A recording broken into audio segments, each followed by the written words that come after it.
The Targeted Audience Principle of Training Part 2. Cognitive Learning Domains, and Corresponding Assessments. The Cognitive Domain. Knowledge, comprehension, application, analysis, synthesis, evaluation, knowledge assessments, true or false, matching questions. The response are the exact words used in the course, completing definitions.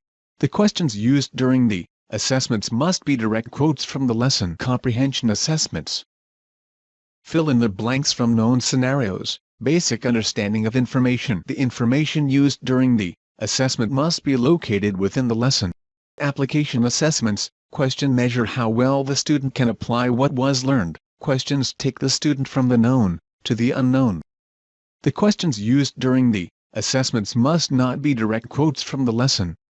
Questions should be written to force the student to apply information learned to new scenarios not previously presented.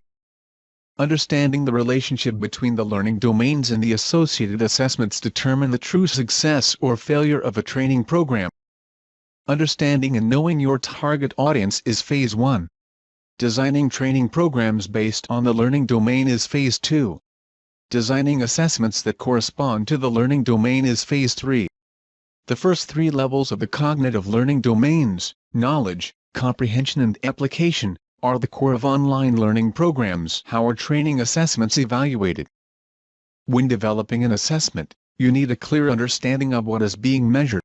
An assessment should be designed to meet not exceed the requirements established in the cognitive learning domains.